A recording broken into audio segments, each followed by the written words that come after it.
What's going on, guys? My name's Matt. I'm going to help you automate your fitness business. And today we're going to be going over the exact process that top online coaches and gyms, for that matter, are using to onboard their clients in ways that are completely seamless and significantly reduce buyer's remorse and get people training as soon as possible. So the biggest thing that I see these coaches doing, and what I've set up for them in the past, is utilizing multiple platforms in order to deliver a really good experience.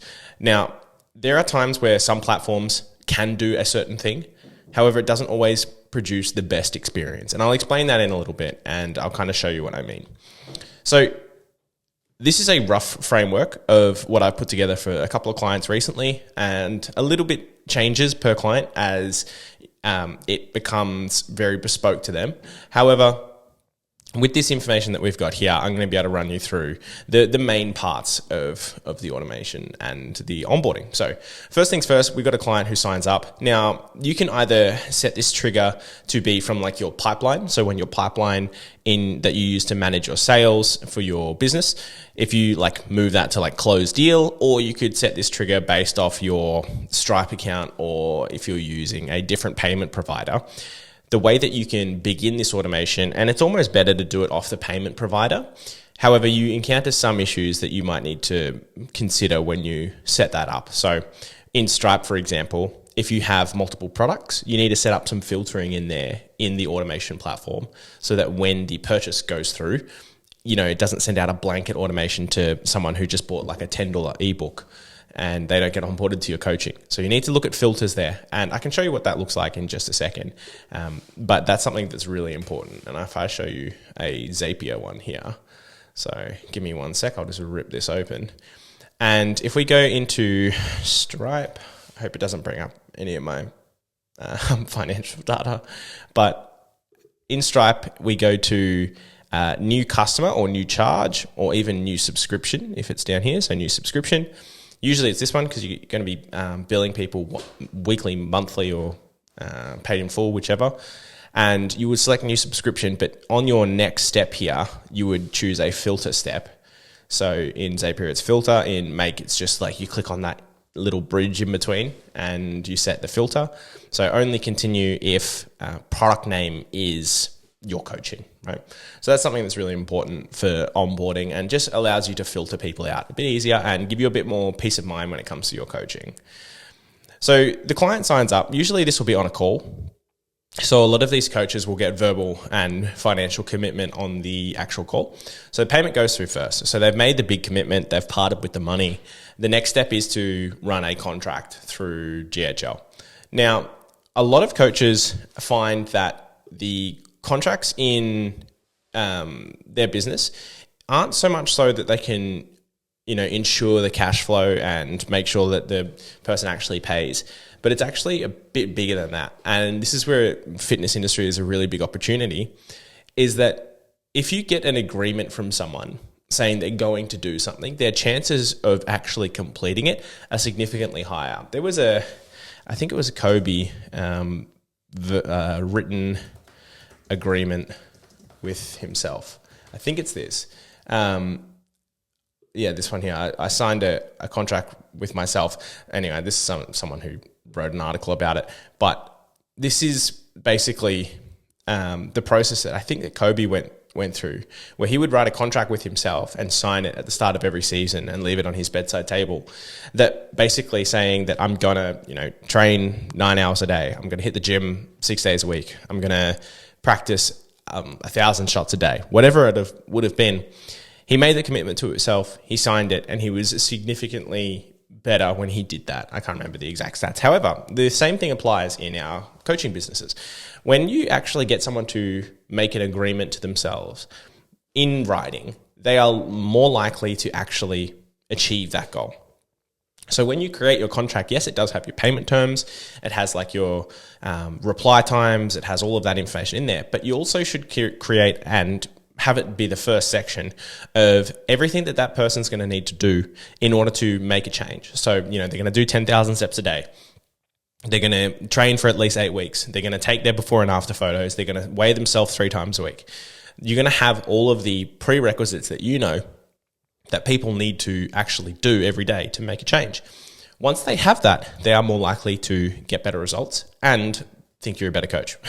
So that's one way you can drive results in your clients, whilst obviously getting over the fact that the contract side of things can be a little bit daunting for some coaches. I know when I started coaching people, I wanted to reduce friction as much as possible, have as little friction as possible. So some people I didn't get to sign contracts, and those people didn't do as well as the ones who did sign contracts, which is just kind of, you can assume that it's a little bit because of that and just people as a whole. But creating that contract in GHL, so basically what you have is in your Stripe, it starts a workflow in Zapier that updates the opportunity in GHL. So opportunity is contact created. And then from there, it sends that contract to the client. So using GHL, you can send, SMS and emails to remind the client or contract send to client. Let me just fix that. You can send the notifications to the client, either on the call. This could all happen like whilst on a call. So this part could all be on call. And if you do that, it's good too, because then you walk them through and you get the full commitment whilst on the phone to them.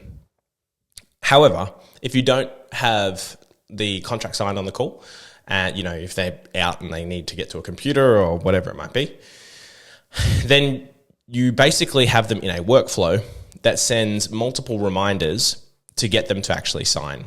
So I've found that 3 is usually enough for someone to either ghost or reply with they're getting it done or whatever. So basically it goes, did they sign? Yes or no? No, send a reminder, put them back into this. Did they sign? No, send a reminder. And usually for these steps here, I would say wait 1 hour intervals. And when you do have those 1 hour intervals, you just send a slightly different message every time, so it feels like a human's following up. And just provide the link for them to sign that contract in here as well. So it's nice and easy for them to sign. Eventually, they will either say yes or no. Like there may be an extenuating circumstance where they don't want to sign the contract, or they've got questions, or that needs a revision. That's fine too. You just address it with them, overcome it, and get them to sign.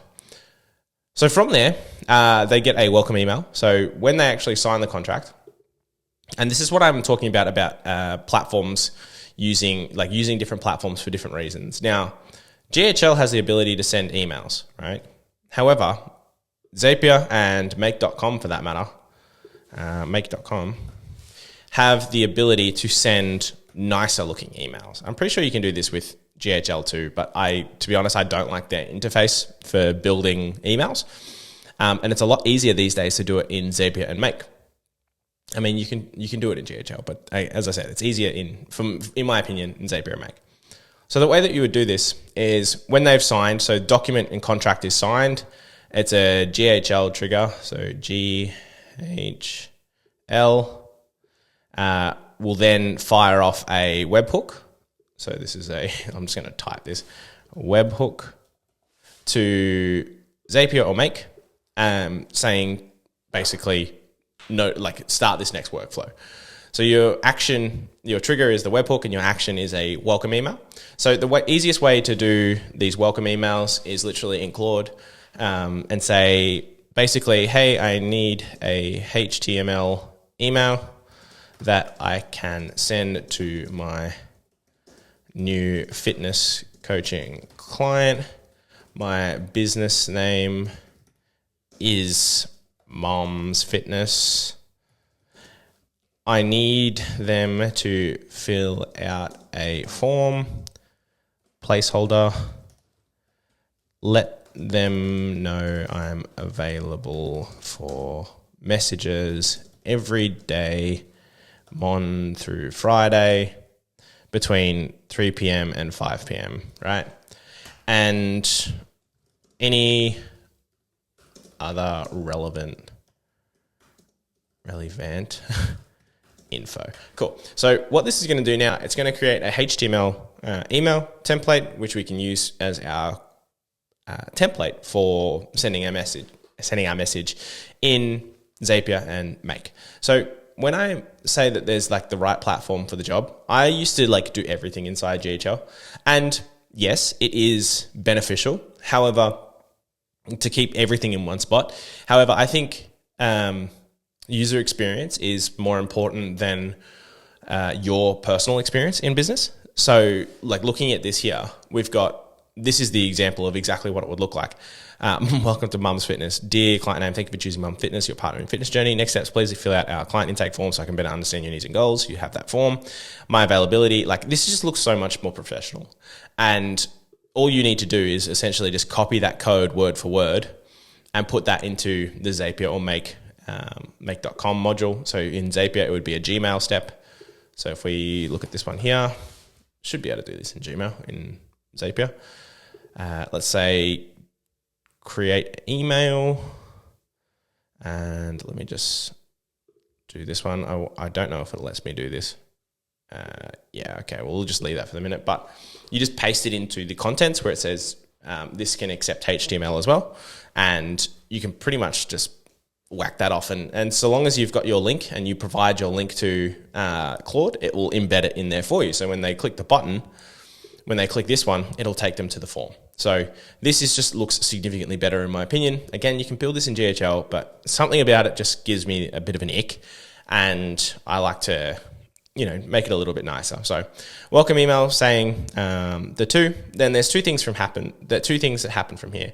So this is like the user guided side of it, where basically they will start their onboarding process and they will fill out the information, and that's a progress loading bar, and it will go through and send that information to the coach. And the right hand side is basically adding the client details to their client management system. So whether that's just like a Google Doc, whether it is like an Airtable, whatever it might be, whatever this business is using to monitor their active client activity, that's what we would be doing here. So for this one here, so the welcome email would have, you could either like split this up in two branches if you're using make.com, or in Zapier you can just have like module and then module and module.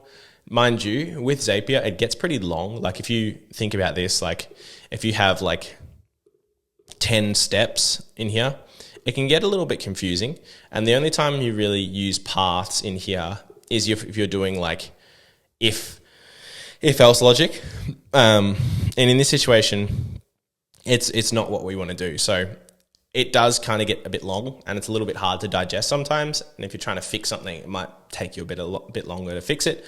In Make, it definitely allows for a bit of a cleaner workflow. So if you're looking to choose one of those and you've got a lot of steps, then it might be beneficial for you to just use Make instead of Zapier.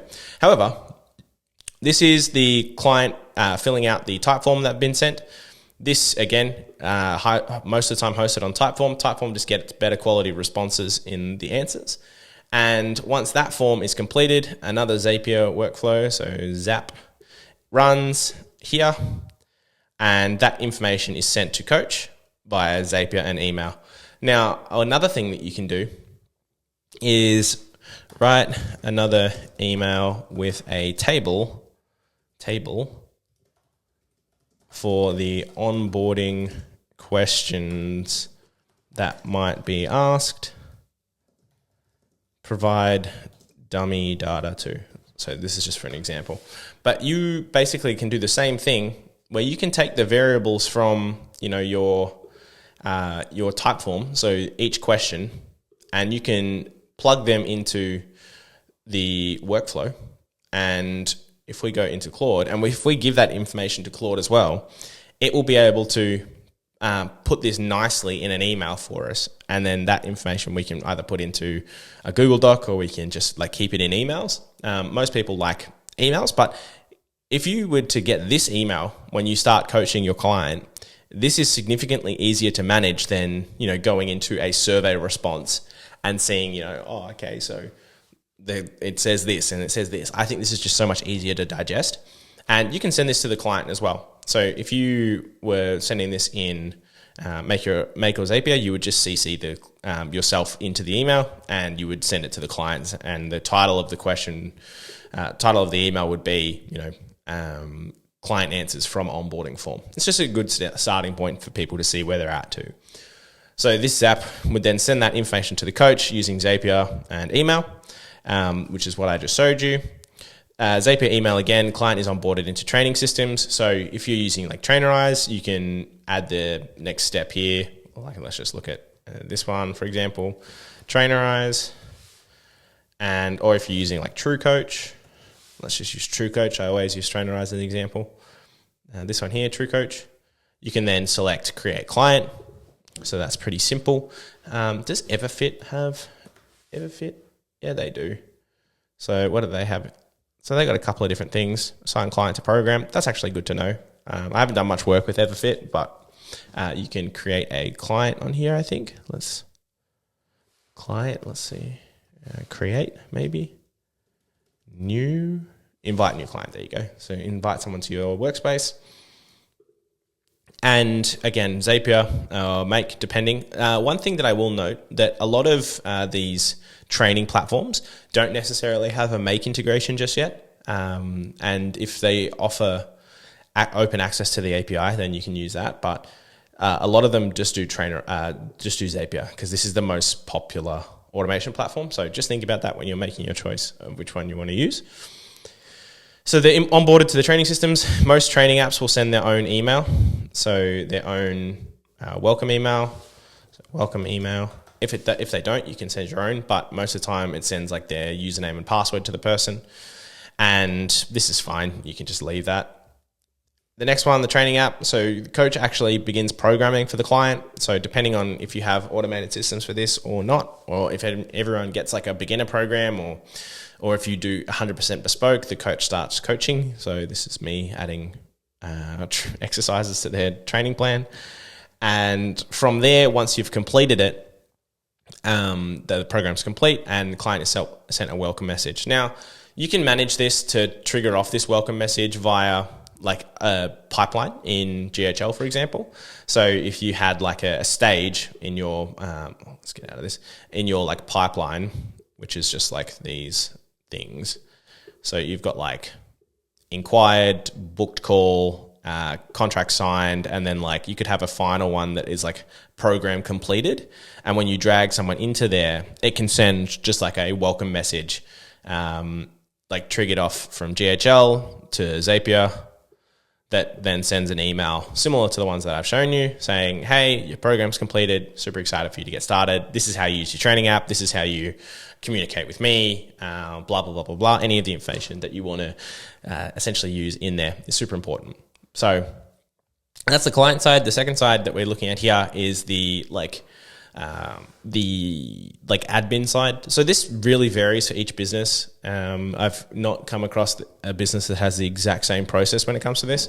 Very similar, but different. But when it comes to tracking metrics, so client is added to active client database. So I see a lot of people using Google Docs for this. Obviously Google Docs has its limitations, but for the most part, up to 7 figures, this is fine to use.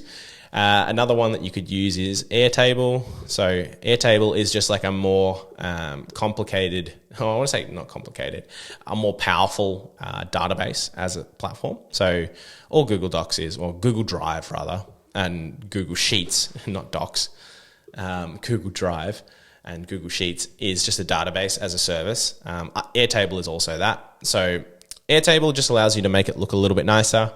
You can transform data in a different way in Airtable as well. So if you want to get into more high-level reporting, you can also do that too.